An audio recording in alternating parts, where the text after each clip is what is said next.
Hi there, this is Frank Klesitz with Viral Marketing, and welcome to another great interview with a viral marketing client, a success story and interview to learn how building a database, a list of names, a spreadsheet, if you will, of contacts that you have a relationship with, and focusing on that spreadsheet of individuals, whether it's your past clients, your centers of influence, the people you know. In this case, we're interviewing Ann, who is a real estate professional in Portland, who has a database of homeowners, people she's nurturing, who may want to sell their home at some point. How doing that can help bring focus to your business and make it enjoyable by attracting business to you, because people will see you with your educational videos as you stay in touch with your database. They'll see you by publishing great content, by attracting business. You don't have to chase it so much. It'll lessen the grind of outbound calling and outbound prospecting and facing endless rejection when some business comes from your database. And we're going to talk about that today. So I first want to apologize. As you may be able to tell, I'm kind of slightly losing my voice a bit. So if I feel raspy, that's why I actually have been diagnosed, and you wouldn't believe this, with chronic laryngitis. Oh, no. I talk too much. Yeah, I went to ENT, and I have chronic laryngitis. Oh, gosh, not good for your business. I know, it is not. So I just want to let you guys know that. But Ann here is a top professional in real estate professional in Portland, and she hired us to follow the viral marketing plan. The viral marketing plan, before we get started, you can go to the homepage of our website, getvyral.com, GETVYRAL.com, and download the official video marketing plan. This is the plan that I wrote 8 years ago for myself when I was looking to get into the business of real estate.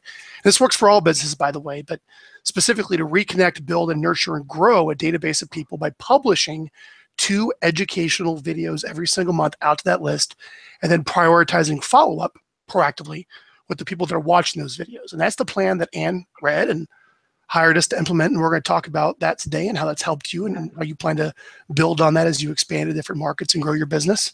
Yep. So without any further ado, I'd like to welcome Ann. Welcome. Hello. Thanks for having me. Cool.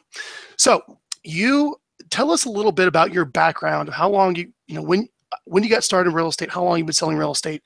Let's just take about 5 minutes to get us up to the point where you decided, I probably need to hire Viral, or I need to do something with my database. Yep. I need to go all in on this. And I want to really spend some time then, like why you decided to spend the money and the effort and the energy to get on video and send videos out and build a database at that point. Yep. So tell me the story up to that point, starting with why did you get into real estate? Okay. So after college, I got a job working at Xerox. Somebody said that would be a great kind of landing place to start because I was majored in business. I was only there actually for about a year when the department I was in, the writing was on the wall that they were actually going to shut down that department. And my mother, who's been in it for like 100 years, real estate, she was like, hey, come over to real estate. I'll teach you all you need to know. It's a tough business to break into. So basically I just went over and became her assistant for a quick 6 months, then her buyer's agent for 6 years. And then kind of broke off on my own. And, back in those days, we did not have viral videos. We didn't have all this awesome technology that people get to take advantage of. Well, I started in 2001. And they were actually just transferring over from like a DOS-based RMLS system to like the internet RMLS web. And I remember agents were just freaking out about that was such a big change. And I was like, no, this is gonna be great. But I still was doing fax machines back then. There was none of this digital signature stuff. So fast forward to about probably 7 years ago, kind of during the recession times, I used another service to do some videos. And I had really, really good success with it. The problem was I wasn't consistent. When I was consistent, I got, some decent turnaround, but I was doing it all on my own. I was producing the videos. I was trying to put them in email templates. I was getting, all this, it was just too much. I just didn't have the time to do it on my own. So I kind of ended up dropping it, but always kind of looked back and thought, gosh, I wish I could do videos. And then you guys came on the scene. I started kind of watching some of the videos that, you were producing for other agents, and kind of stayed in curiosity for a really long time. And then last year is when I reached out to you guys and jumped in full force. And I'm thrilled that I did, because it's really, really taken up our business in the way that I wanted to do. Because we do have a very large database of Mets, but we also have a really large database of unmets, people who have just kind of come in over the years through various sources, but have opted in. And so now they're kind of a new audience for us that we've actually been able to procure a lot of business from. Great. So let's go back to it's interesting how you started. You started off as an assistant. Yep. Then you became a buyer's agent for 6 years. So you definitely learned the business that way. Yep. And then what happened for you to go off on your own? I was just kind of curious about what it was like to do all things real estate, be the listing, the buyer's agent, marketing, you name it. I did that for a while. Then I hired my own buyer's agent and then kind of grew a team. And, I love that progression. So then you went on your own. Yeah. And then you hired an assistant. You got your own buyer's agent. Mm-hmm. And where are you at right now in your business? What does it look like as far as your structure of your people? Yeah. So actually my mother actually, her and I merged our teams a few years ago. And so we have a team of 6 right now. Her and I do listings primarily. She's going to be probably phasing out, in the coming years because she's been doing this for like 40 years. Mm-hmm. But we merged our databases. We did it all together. We have a full-time buyer's agent. We have a transaction coordinator. We have kind of a social media marketing guy that kind of just works in the background doing a lot of the internet stuff. And then we have one ISA. Okay. So you've been selling real estate all in all for 16 years, you said here. Yes. Yes. This is actually interesting. What a great way how many years has your mom been selling real estate? Like 40, a long time. 40 years, and she's transitioned the business over to you. Yeah. Yeah. You don't hear a lot of that successfully being done of taking over someone's brand like your mom over for yourself. Let's go off track a little bit. Sure. How did you do that? So what was funny about before we merged is that we actually had offices next to each other and we both had our own teams and we would literally like neck and neck sell the same amount of real estate every year. And were you guys competing against each other? I don't know if we'd be competing, but we would kind of be, it was a fun, like competitive spirit of like, oh, well, I did this much in volume this year or I put this money in escrow.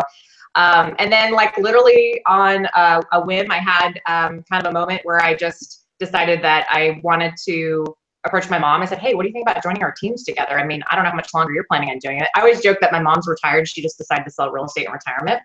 And she also does a huge investing wealth building thing on the side. She owns like 18 rental properties and teaches classes on how to do all that. So she's loving that and kind of branching off a little bit to do that more. But, we just decided we'd merge our teams together. It ended up being really successful.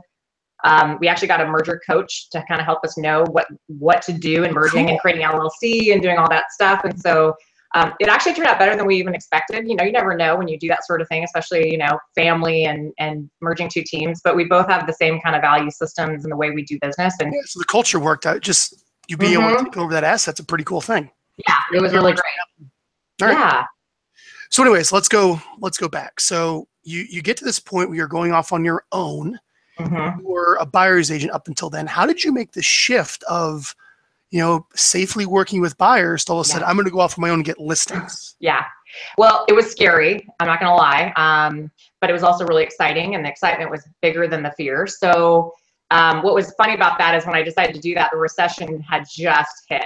Like just about 2007, 2008. Yeah, it was right around that time. And honestly, I moved over to Keller Williams. I was at a different, smaller brokerage firm at that time.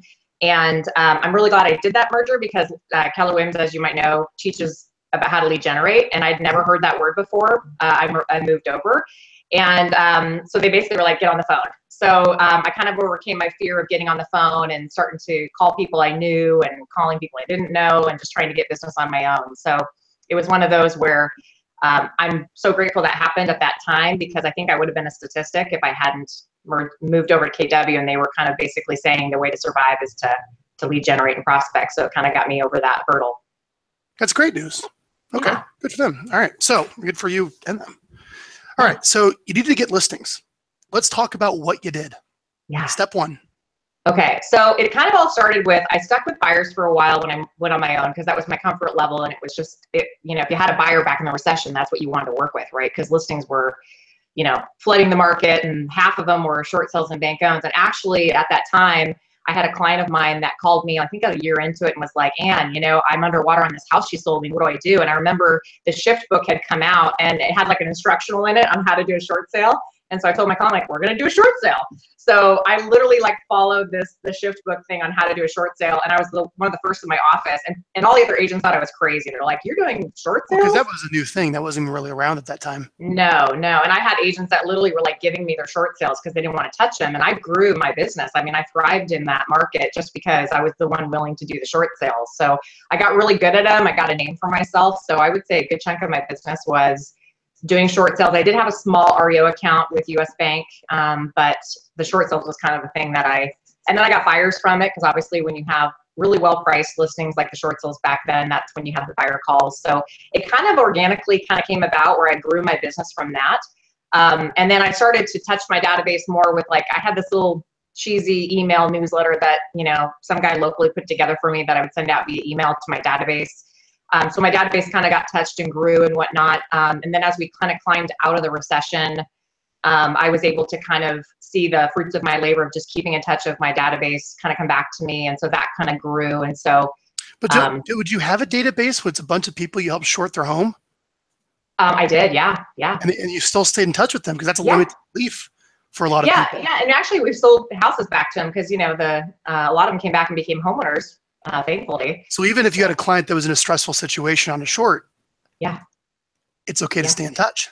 Oh, totally. Yeah. In fact, a lot of them, it was like calling them up and saying, you can buy again. It's been several years, and, a lot of these lenders are going back to loaning people money on those. So it's actually been a success story in and of itself. So. Okay.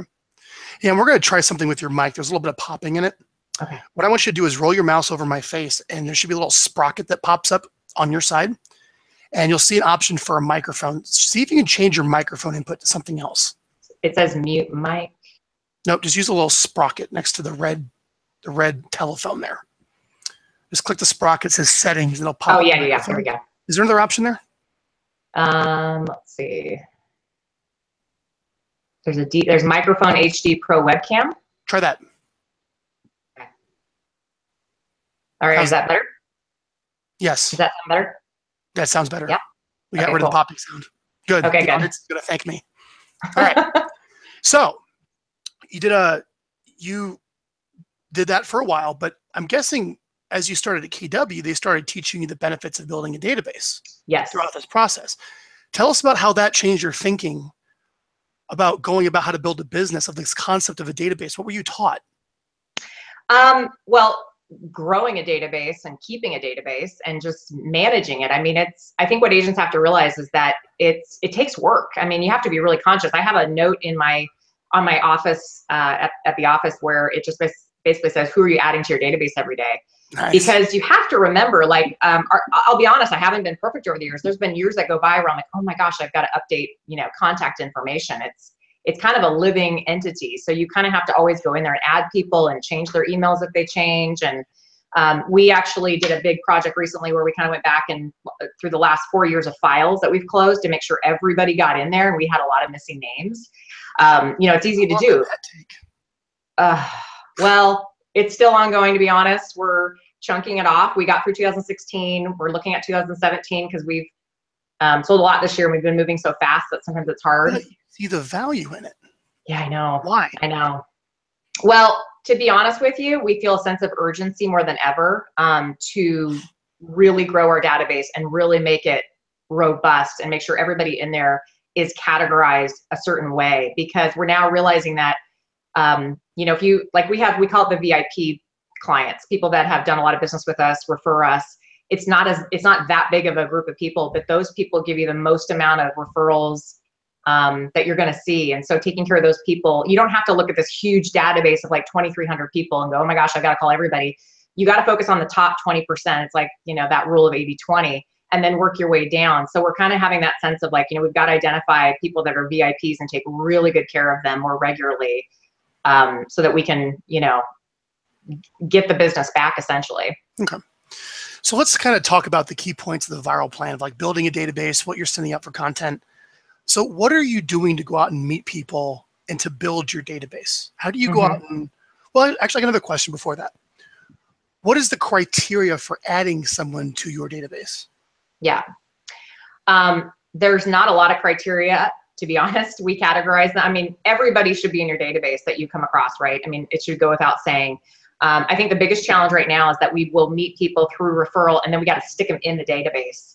That's the biggest challenge. But everybody that comes through, as a client or sphere needs to go in our database, and then categorized, and then online leads. I mean, I hate to say it, but, we have a lot of people that opt into our site to get information, and that's a different type of client, but they still are an audience that can turn into your database. And we've done a lot of that. So I think everybody should go in your database, just, I mean, we talk about it on our team all the time. It's like, who did you meet in the last week that isn't in your database right now? And then people go, oh yeah, I met that person. We talked to a friend and we knew this mutual person and we, sent emails throughout the group. And so I'm like, grab their email and just put them in the database. They met you, they know you. So I think we kind of shortchange ourselves a little bit because everybody that we meet and come across, even if we're not talking about real estate, is in our database.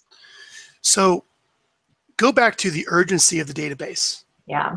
I want to ask again, why is it so important that you're adding these people to a spreadsheet or a software program to stay in touch with? Yeah. Why do you have that sense of urgency? So there's a lot of change happening on the horizon in real estate. We see a lot of the Zillow and the Redfin, and then they talk about all these companies that we don't even know about yet that are on the horizon, and they're eating up our audience. They're actually doing a better job than we are of getting the attention of our clients, our database, our sphere, and our friends. And that necessarily won't stop. And so how do you get ahead of that and build a business that kind of is bulletproof against these bigger giants that can spend a lot more money on marketing dollars? And the only way to do that is if you have their information somewhere you can grab and go to really at a moment's notice and send them valuable content. I know on our team, we're not trying to operate out of a sense of fear in what's happening with the change in the real estate world, but I definitely think in 5 years from now, our landscape is going to look very, very different. And the only way to really insulate ourselves and grow this business is to protect the people that we know and who we meet. And so we, as a team, talk about this regularly, with all this stuff going on. We're like, the only way we're going to be able to stay and keep our business growing and thriving is if we're the ones giving the content to our clients, or at least they know they can come back to us because we're in the business, we're doing it regularly, we're providing more touches than maybe the Zillows or the other companies out there that they're obviously going to go to anyway. Mm-hmm. So I don't know if anybody else out there feels that way, but I know in our office and on our team, we talk about that a lot with the changes that are kind of happening in the real estate industry. We don't want to be commoditized, basically. Good. This is what we're going to talk about, how you're nurturing your database is positioning you so you don't be commoditized. Exactly. Okay. So we talk about adding people to your database. Let me just give some perspective here. How many people a week would you say you speak to about real estate? Honestly, it's so many I can barely count. It's, you don't think you do, but you really do. I mean, that's all we do. Are you on the phones doing open houses? Are you give me a typical idea of like how you go about in the week meeting and talking to people. Okay. So a perfect example would be, I was at a home inspection the other day, right? And the guy buying the property, his landlord came by to look at the house he's buying. So I started talking about real estate with that person. I actually have a listing appointment with that landlord tomorrow evening. Nice. The home inspectors, we're talking, the neighbors outside, we're talking to the neighbor. I mean, if you literally just look at any situation in real estate, there's like all these people around you that are, and everybody wants to talk about it. Like there's not a soul out there that's going to be bored by talking about real estate on some level, whether they're renting or buying or selling or whatever. So, I mean, it just happens very organically. That's the beauty of our business, actually. We're not in a business that people don't know much about. Everybody on some level is interested in real estate. So it's pretty natural to be able to talk to everybody around you. Even at the bank, I was going to the bank the other day and the lady's like, well, what do you do? And so we started talking about real estate. It's like, it's just everywhere. There's no limit to how many people are around you that you can talk to about real estate. So would you say that most of your contacts just happen naturally through the course of your day? Or do you like block time to prospect and talk to people? Well, it's both, honestly. I mean, we do a lot of like lead generation on our team, and it's a lot of lead follow-up at this point because we have a lot of people that are coming inbound. But there's just a ton of people to talk to. Our ISA, she's the one that's kind of helping increase the database a lot because she's on the phone all day long talking to people. And that's the beauty of having somebody that you can leverage, is she's growing that database exponentially right now for people that are 6 months out, 3 months out, or even 2-3 years out. That's pretty cool to have that piece of leverage because it's all about the number of people you talk to. And then of course, if you look at the MREA model, if you grow that database to a certain level and you touch it so many times, it should be able to produce a certain amount of return for you. So that's what we're trying to establish, is what is our baseline right now? Where are we going with it? And how do we increase it even more? So you're getting, a good percentage of your business comes from people online finding you that are maybe searching for homes on your website. Right. Or they are requesting to find out what their home is worth. Yep. So you're following up with that homeowner to see if they're interested in selling. But 42% of your business, you said, of 75 deals to date, which is great. Yeah. has been coming from your database. So when you say these inbound leads, are these people from your database calling you to buy or sell a home? Well, I should clarify. So that 42% was actually our 2016 numbers. And this year we're trying to increase that to at least 50 to 55% or more. That's and still we have a big percentage from the database. Yeah, yeah. We saw an uptick happen once we started with you guys last year, because we had this, to be honest with you, last year when we were talking about starting with you guys as a viral marketing, we put them on kind of the typical drip campaigns that most realtors do, right? And they're just not effective anymore. They're very archaic. And I started to feel embarrassed about sending those out because I didn't feel like canned drip stuff. Oh yeah, like I get it all the time. Yeah, nobody wants that. They all I mean, I can't wait to like unsubscribe, right? I mean, it's just like, it's like, give me a break. Like, and the best one is they like try to fake it, where it's like, here's this personal message, but like there's a space after the comma in your name, so you know it's like a mailed merge. Yeah, I know. So I've always believed in video marketing, always. And so finally last year we pulled the trigger, and instantly we saw a result because of it. And it's exciting because every time we send out a video email, we instantly get something back. And sometimes it's right away, and other times it's like within a week's time. I mean, just recently I had a client that reached out to me. She's like, hey, Ann, I saw your video. I think we need to get the house on the market right away. So I'm literally listing her house on the market next week. Yeah. And I don't know if she would have been so apt to call me if it hadn't been for that. And there's been a lot of situations that has happened where people just like literally within a week of sending out the viral video, I get some kind of, inquiry or email back from somebody or a phone call from somebody. So it's just one of those things where it's like, instead of trying to dial all day long and try to get in touch with, the one person out there that's thinking about doing something, I'm able to like send something out. They actually engage and watch it and connect. And then of course it's inbound, right? Which is what every real estate agent wants, is an inbound conversation. Yes. So let's find out why you're getting such good results. And I think we have, before we get into the videos, we got to keep talking about this list. You understand the importance of the list. You're building a fence around your herd. So you're protecting them from hearing from Zillow and Redfin and ghosting them from you, right? Your database is being built by you actually talking to people and meeting them and then bringing them into your list. Yeah. It's not like you purchased a bunch of cold leads and just throw them on your videos. So, you have the people that come in online, but how many people a week or a month would you say your team are getting from talking to people into your database?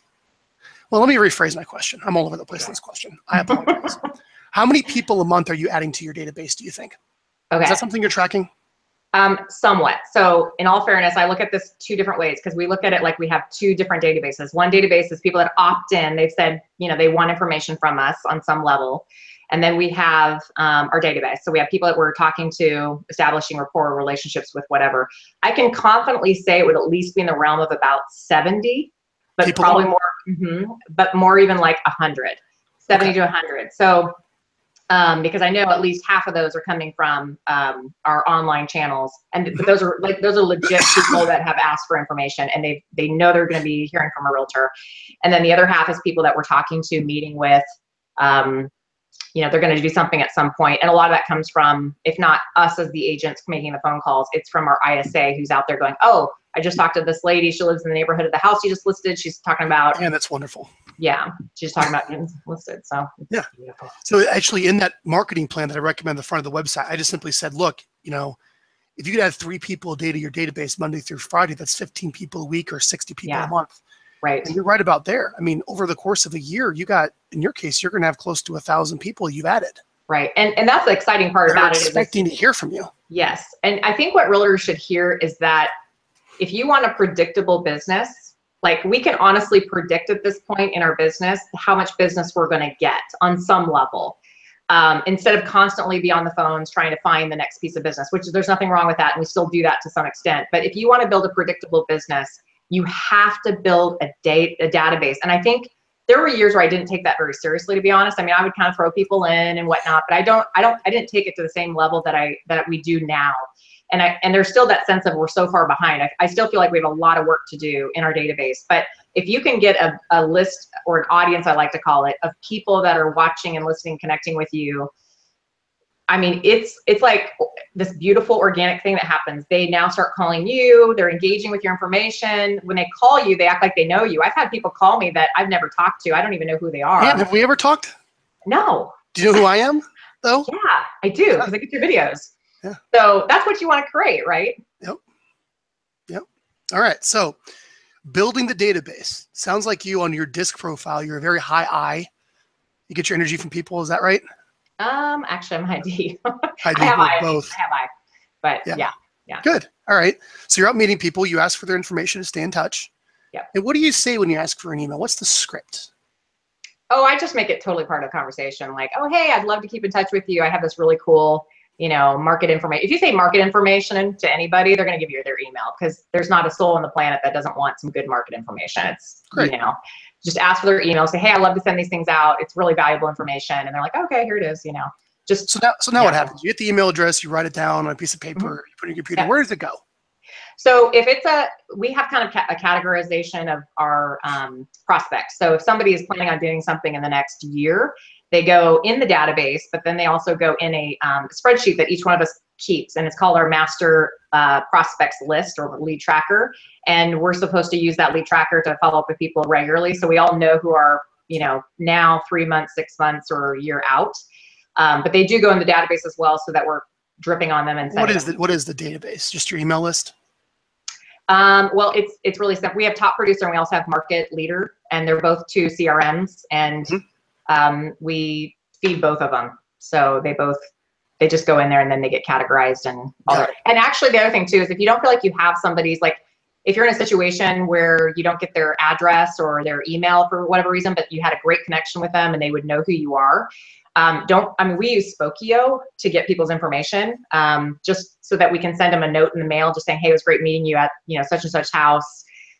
We've never had anybody really get weirded out. It's really rare. Like if we call people, they never really ask us, like, how'd you get my number? But like, if you've met them and you have a relationship with them on some level, it's important to gather up as much information as you can. So one guy on our team, actually, that's what he does. If we don't have all their contact info, his job is to make sure he can look them up and get all their contact info and put them in the database. So we have a Spokio membership, and we use it. I think we tap into it like 600 times in a month just to confirm people's information, because you want to get as much information about one person as you can.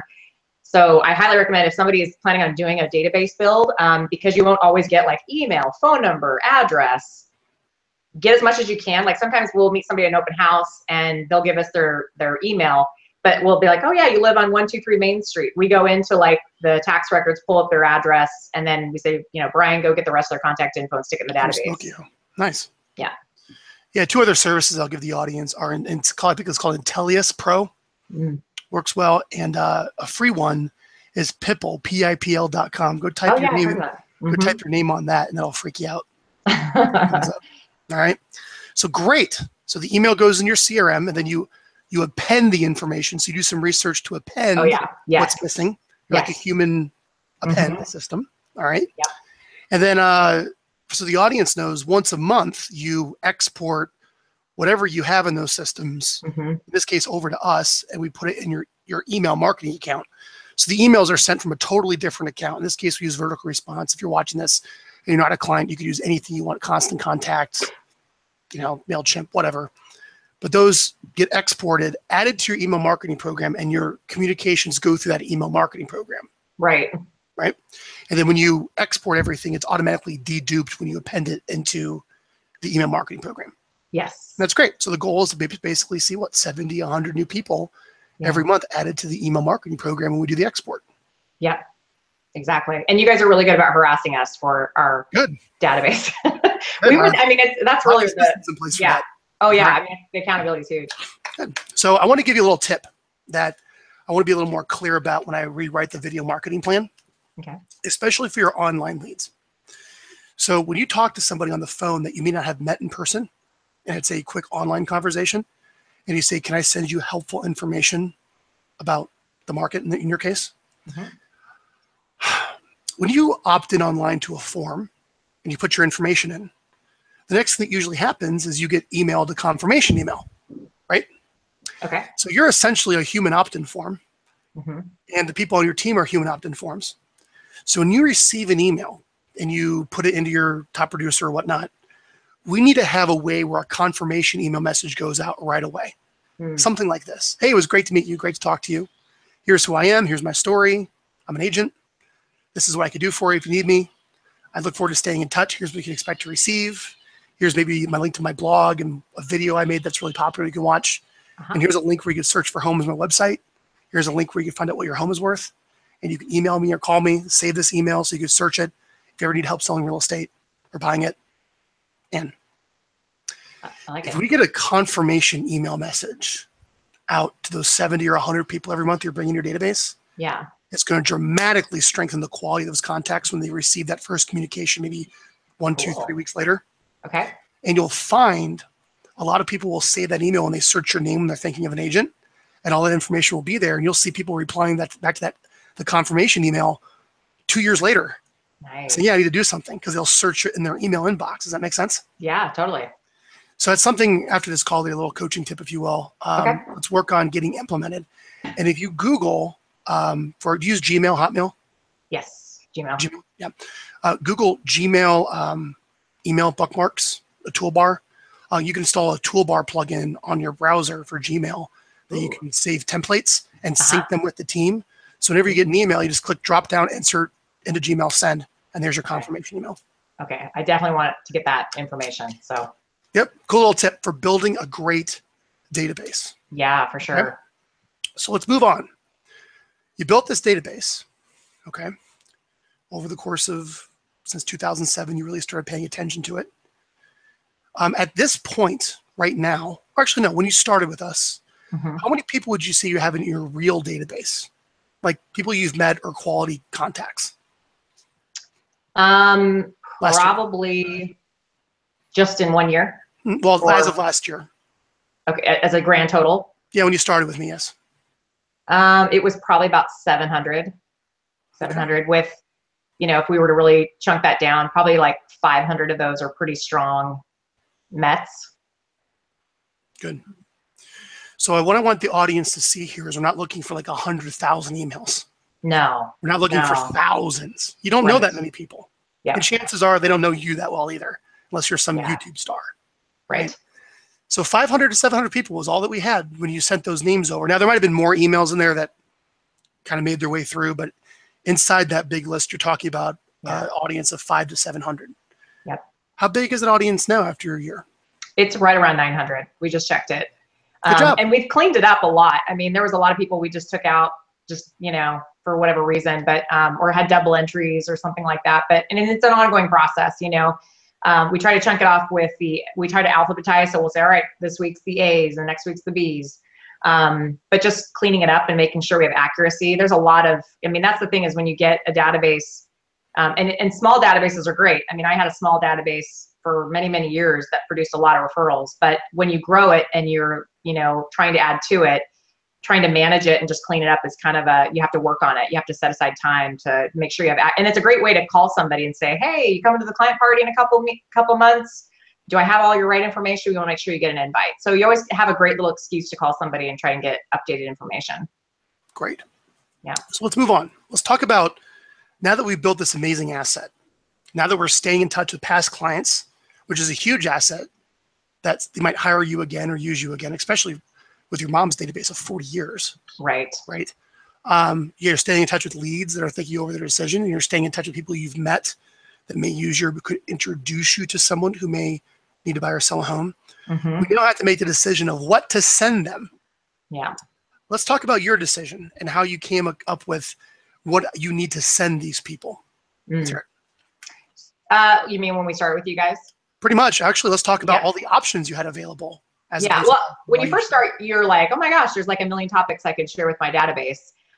So I did the typical, you guys gave a pretty good list of topics that we could start with. The biggest ones are, of course, the market reports. If we say anything about the market, you get like 3 times the looks. And then the thing that we're doing recently that's been really powerful, and we're sending you guys our first one to send out, but we tested it on Facebook, was stories. So like doing storytelling where we talk about how we rescued a deal recently and we had the lender involved with the video. So I'll be curious to see how that goes. But when we put it on our business Facebook page, it did really well. But just topics that happen, like things that you want to share with your client. Content is really important. That's one thing we realized too, is like, what does the audience want? Not what I want to talk about, but what does the audience want? And so that's been something that we're trying to get really kind of dialed in on, as we've been asking our database when we talk to them, you know, hey, you get our videos? Yes, I do. What would you like to see on those videos? What is information that are important to you? And you kind of get a very different response from the consumers. And it depends on where they're at in the process, you know, depending if they're thinking about buying a rental property or selling their home or planning for retirement or whatever. So that's kind of the next step for us, is just kind of actually building our list of topics from what our clients are kind of giving us for feedback too. Cool. I want to show the audience something. I'm going to share my screen briefly here, guys. Okay. So let's take a look here. You see my screen, Ann? I do. Cool. If you guys go to getviral.com and you go to industries and you click real estate, you're going to see up here that we have the 24 recommended real estate video topics that work. I went through and did a lot of homework as far as, if you know, what are people searching for online when it comes to real estate topics that are close to somebody that's probably looking to buy or sell a home. And these are it, with the title for the video as well as a sentence of why this video is important, what you're going to talk about. So if you want to go there, you can get a copy of these, and they're on the website. These are brand new as of a couple months ago. But let me show you how I actually came up with them. And this is a lot. When I show you this, you're going to go, oh my gosh, this is so simple. Hey, look, we're live right now. See it? Watch this. I'm going to go in the search bar. Let's say we want to talk about Portland real estate. I'll type in Portland real estate. This is what people want to know. Do you see the search suggestions? Okay. This is how to title your videos. Oh. Uh-huh. Good to know. Yes. They want to know Portland real estate market news, Portland real estate market July 2017, Portland, Oregon real estate. All right. So something to know about. Let's talk about selling my home. Selling my home for sale by owner. Something you want to know. Interesting. And the results that sometimes you'll get in Portland will be different than the ones I'm getting in San Diego, where I'm at. Right? Sure. Let's type in Portland realtor. No, Portland real. Type in real estate agent. Advice, video, script, success. No, that's more for real estate agents. Let's type in home loan approval, home loan rates, how to fill out the home loan application. Right? Let's talk about home offer process, home offer letter. Need a fast home offer, how to get it. Nice. Follow me? So if you were to take some of these topics, let's think of one more thing. Let's type in, selling home sale. Home sale contingency. I don't know what that means. Home sale slime. Yeah, some of these are very interesting, whatever comes up. You know, do you need a home sales consultant versus realtor? What does that even mean? But these are the words people are typing in. And one of the things you may want to do, let's say you're going to do home sale contingency, just do a quick Google search so you can kind of see what's ranking. Make sense? Yeah, that's great. That's good. Yeah, it's a great tip. So these are some cool tips when you have to find like a really good topic. Is go to YouTube first. Okay. Just type in maybe a keyword phrase that you think is around what the video topic is. And you'll get some suggestions. And that's the phrase you should title the video. Okay, that's good. I wrote that down. That way you're matching the market message. You know, you're supplying the content that's in demand. Yeah. Obviously, the other way is what questions people are asking. So you just find out what questions are people asking as you do go about real estate, and you want to answer those in your videos. Right? Nice. Yeah. So again, with all the canned content out there, with all the video out there, why this plan? Of all the database marketing plans out there in the market, why the viral marketing plan? So it's different, number one. Most people aren't doing it. I don't see videos coming through my email from lenders or my financial advisor or my insurance guy or my doctor. All those get kind of thrown into junk. It's easy to tune in. I think people are becoming much more visual. The stats are out, like video is where it's at. That's why you see Facebook and all those becoming live videos. And I've known about video for a long time. And when I experimented with it years ago on my own, unsuccessfully, but successfully, I just realized I hit, like, this is it. You know, it's just, you guys create a platform where we can just keep doing what we do best, and we can still get the content out and it looks professional and people tune in. It's just so much easier to push play and watch it versus try to read something. So it just works. That's just the bottom line. And I think in order for all of us to realize that this is the way things are moving in the direction of communicating with our clients. Okay. So tell us the process of how you prepare for the scariness or the time, the mental hurdle, the behavior change to shoot a video. How do you go about that process to actually say, I got to shoot something, let's go? Yeah. What happens? Walk us through it. So my big suggestion for everybody is just get over yourself. Stop worrying about you and how you look and what you're saying. Like if you stumble and get your words mixed up, it's going to happen eventually, and just go through it. I'm a big believer in take one shot, to be honest. I really don't have any fear of like getting on a video. My biggest hurdle is just having the time to sit down and do it without distractions and without noise in the background or whatever. But I think getting it out, you should have a sense of urgency about just getting it done and getting it out. And speak like you're talking to a really good friend or a client, because that's how you do them best, is you're not worried about yourself. So I would just say, maybe take down, sometimes I'll write down like 3 things I want to cover in the video, just to make sure I cover, I've got a little outline, but I just don't script it. Don't type it all out. Just write down some highlights that you want to cover and just get it done. Have an intro and an end. Once you do it, once you get going with it, it becomes a lot easier. So I think maybe share with people that, when you first start doing it, it might be a little uneasy, but you'll get comfortable with it. What equipment do you use? Well, you guys recommend the HD 1080 webcam. Logitech C920. Yeah, the Logitech. So that's all I really use. Okay. That's easy. Let me show the audience that really quick. Yeah. Here's using the recommended equipment. So we recommend everyone starts on a webcam because it's easy. Someone's holding it. We can actually Skype in and interview you. So the webcam like this. This is the one we like to use. This is the Logitech C920. And then for audio, so your audio is coming through the webcam right now, and there's certainly nothing wrong with it. Okay. However, let me show the audience the difference. This is the audio through my webcam. A little bit different, huh? Maybe you'll hear my fan in the background, a lot of ambient. Yeah, it's not good. Right? But if you switch to a mic, this is the difference with the microphone. Wow. See that? So one of the things that we recommend, and we ship to clients now, when you sign up, is we recommend just getting a portable audio recorder. You can even use your smartphone. Just something you can plug a microphone into, a little lav mic like this. I don't think you can see my mouse. You can't see my mouse. Hang on. Hold on, I just pushed on something. No, that's all right. The audience can't see. Can you still see me? Yep, I can see him. But you can see me okay? I can see you just fine. So the goal is you use a little audio recorder like this, or you can use a smartphone, and then you just plug in a $30 or so lav mic into this.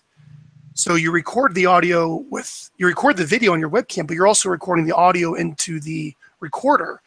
And then you send in the MP3 from this and the video file from this, and we match the two in editing. Oh, nice. That's how that works. And what that does is it prevents, sometimes your computer might not be strong enough to be able to handle audio and video at the same time. The mouth might not match up, like the audio sync issues. So that's how we do it. So can you use that with your cell phone if you were to take like that? Nice. You can. So if you were to go out and let's say someone's going to stand 6, 7 feet away and it's a little noisy outside and you're going to shoot something on your phone, that's fine. Just record the audio right into your pocket on the audio recorder, send in the MP3, send in the video from your phone. We sync it in editing. Nice. Yep. That's easy. So something I want to share with you. So the videos are shot. How long does it take you a month to cut your 2 videos, which is what we recommend? I usually try to do a few at one time just so I can kind of knock them out. I like to upload for you guys at least 3 videos at a time. So I'll choose, a lot of times I find it's more helpful to do like a weekend where I have an hour. I mean, you don't need a lot of time. I try to just segment an hour where I can just kind of knock out 3 topics. I look up the information if I need it, write out the highlights that I want to discuss, and then just get done. Just knock them out. Easy. Yeah, it's really easy. So they go to us, we edit them, we post them online, we promote them. Importantly, we email them to your database. Right. So your whole database sees all this content, which leads us to the last step of the plan, which you can get on the homepage, our official video marketing plan, is that we can wait for people to call you, or we can call them. But the question is who? So you get a report a couple days after a video goes out to your database Yep. of all the people who at least opened and then clicked on to engage with the video in your email. Tell us about that report and how or if you use it. Yeah. So the report is super fascinating because it's very statistical about who's watching your videos, what are they watching, who's engaging. And what I have found is that, ironically, the people that actually list with us from our database are the ones watching it at that within about a month or two of that time frame. So that's really important for the audience to know, is that if they are looking at your video, then that means they have a higher likelihood of actually making a buy or sell. And it never fails. It's like I look at that report and I always see at least one of my, prospect candidates who's in the midst of thinking about selling their house is watching that, because now they're really thinking, okay, this is in my, this is happening. I'm going to be doing something, so they're more likely to watch and see what you have to say. And usually it's not a large percentage of people that will be watching the whole video, but those people are usually much more primed for doing something. So those are the people we tend to focus on. Cool. So is there a fear, or do you feel hesitation calling the people on that list? No. Why? Most people do. It feels warm. It's like they already know who I am. They already know that I'm producing content. So it feels like we already have an in to make that phone call. Like, when you touch bases with them, I think they're a little bit more warmed up to talk to you because they've just watched something of yours. So they, obviously are tuning in. Just easier. So there's a lot of people in that list. You might have friends, family members, current clients, past clients. Yep. And you may not really recognize everyone. And you also may find it may not be segmented, so you don't really know who may be who. Right. So what's the script? What do you say when you call and you reach out to these people? So a lot of times we have to go back in the database to find out who this person is, because in all honesty, I have a terrible memory. And so I'll be like, I don't know. You go back to the CRM and search them. Yep, we search them, we find out we have notes on them, and that's really powerful because if you are taking notes in your database, we try to make some notes on some level, like where did this person come from and what was the conversations, or are they a past client, whatever. So we go in there and we try and find out as much as we can where they live, and then we just try to reach out to them both in maybe a private email or a phone call. Texting is also another great way to touch bases with people, and just, that's people actually I think are more responsive these days on text more than anything. So. Okay, good. Yeah. So let's talk about maybe the next steps for you now, because it sounds like you pretty much have mastered the core viral marketing plan. Well, and you're doing pretty well. You're doing great. Selling houses. Seem very happy. Yeah. All right. What's next for you? What's the next in your plan? So on the horizon, we're kind of dipping our toe into the expansion idea with, how do we take what we're doing right now and building it so that it would replicate itself in another city.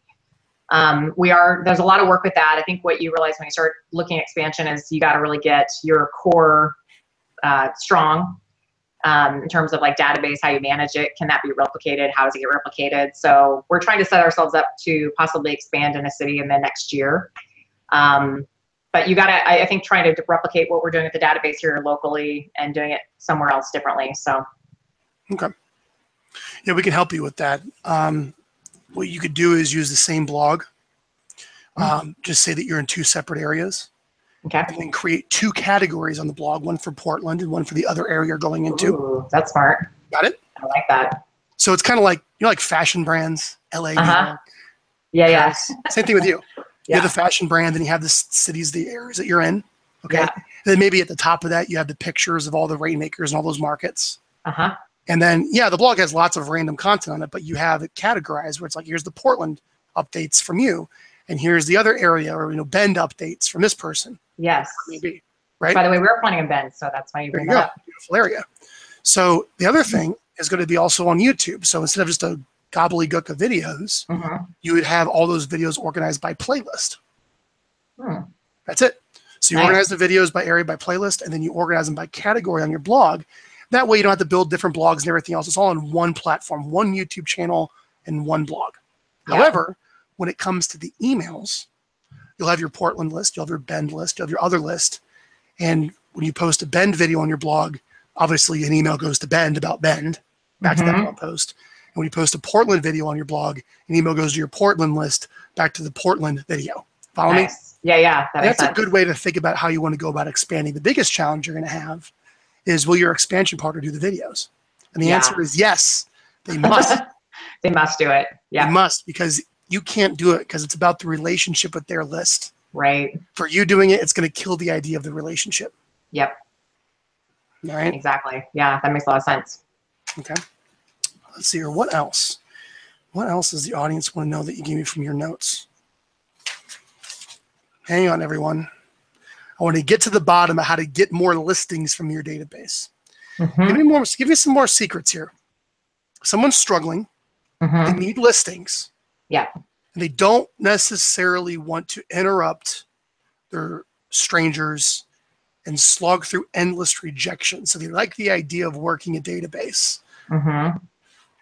Any other tips that you can give them from how you've psyched yourself up and how you've gone about selling all these houses in a way that brings you joy and fulfillment, as opposed to dread of how you get your listings? Anything you can share with me on that? I guess if I was a new agent and I was thinking creatively about knowing what I know now, I think I would just literally get on the phone and like call into areas that I would want to work and survey it, just call in and say, hey, I work this area. I have a lot of good information I want to share to this neighborhood in particular. Are you somebody that would be interested in market information about what your house value is going to look like and relative information? And then ask politely for their email address, and can you send them some things of value? And just tell them you're not going to junk their email up. You're only going to send them content that's relevant. And I guarantee you, along the way, you're going to run into people that'll gladly give you their information. So, I mean, surveying areas, that's all you call it. It's kind of like canvassing or whatever. And then just growing a database from, calling into areas that you want to take listings in. I'm a huge fan of, go after listing leads. I mean, whatever it takes. I know a lot of our viral videos are focused on, seller listing topics primarily, because that's what we're looking for. So I would just build a database from, calling, into areas you want to list in. Great. Let's do that. Let's actually go through and show somebody how to get a list in an area you want to call in. I'm going to share my screen. Yeah. All right. So there's lots of different companies you can go to. This is Info USA. Another good company is Exact Data. They're a wonderful company that you can go to purchase leads of homeowners. You also have a Cole information. They're probably pretty popular in real estate. They were all the old crisscross directory, but we're just going to go to Info USA since I'm familiar with this. And we're going to create a consumer list. So check this out. Is there a zip code in Portland you want to do a better job of getting more listings in, Ann? 97224. All right. So we want leads for mailing and calling. And we'll take a little bit of risk on that. And we're taking a survey, so I'm not worried about that. So what we're going to do is we're going to type in a zip code. And you want what? What is it? 97224. Okay. 97224. Continue. Now we have a couple options. You choose age range, month of birth, estimated household income. Not worried about that. What I do want is head of household, because I don't need the names of everyone in the house.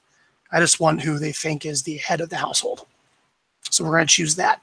All right. How cool is this? That's really amazing. All right.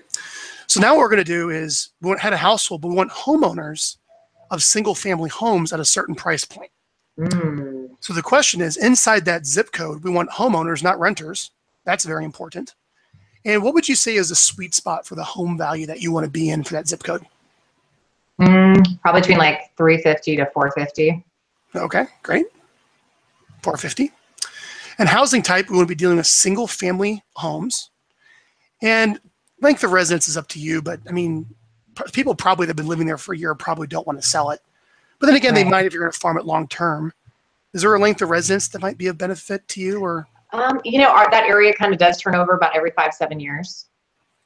Let's go 5 years then. How about that? Yeah. That's probably a pretty good list to call into. And you can also see like if they're investors or not, or if they have a mortgage or not. That's pretty cool. We'll click continue. All right. Kids, not worried about that. Households of grandparents, not worried about hobbies or interests, religion, ethnicity, voter information, not worried about that information. This is what us marketers do, Ann. Oh my gosh. We have all your data. 520 people. Wow. So there are 520 people in 97224 that are head of household that own a home between that value, single family, that have been there for at least 5 years. Wow. This is the predictive analytics stuff that you're sold, by the way. Wow, wow, wow. So you could buy that list. I don't know how much it costs. Let's find out, shall we? Sure. And usually if you call these people, they'll usually give you like a pretty significant discount. Don't buy it like online. Call them up, tell me new customer, they'll give you a discount. The online price is the inflated one with these companies, I've learned over time. Okay. So let's see what we got here. So it'd be kind of nice for those 520 people, call them up, right? Hey, right. I have this newsletter. This is who I am. I want to introduce myself. Yeah, I can have my ISA even just call them and say, hey, we're surveying the neighborhood. Yep. So we're going to save this as Ann. All right. See price. How come the price didn't come up? Let's find it again. $65. Nice. That's a whole There lot you go. of services out there. Yep. So that's a cool way of getting the contact information. Hopefully it'll have phone numbers. If they don't, you may be able to run each lead through like Spokio if maybe USD doesn't have the number. But if you wanted to give the audience a tip, if they didn't have a database and they were new, they need to pick a niche area. Yeah. And one that they like that turns over. Yep. You get a list of the homeowners and start reaching out to them to add them to the newsletter to build a relationship. Yep. That's how you do it. Yeah, definitely. It's like virtual door knocking. Yep. Cool. So thank you for attending today. I hope you guys learned something pretty cool. And thank you so much for your wonderful insights and being a great viral marketing client. We're excited to have you here. And if you too are interested in implementing the viral marketing plan, the marketing plan that I wrote, that all of our clients implement, every client's on the same exact plan of building a database and nurturing it, whether you're in real estate or any profession for that matter, any professional service, go to getviral.com, get a copy of the plan. You can also request a free strategy call where we'll go over and talk about what it would look like to hire us to implement this. The first 30 days, no risk trial. Make your first video, work with us for 30 days. If you are not happy with us or the results for any reason, I give you all your money back. That's why no risk guarantee. So check that out. And thank you so much for your time. And we will end the interview right there.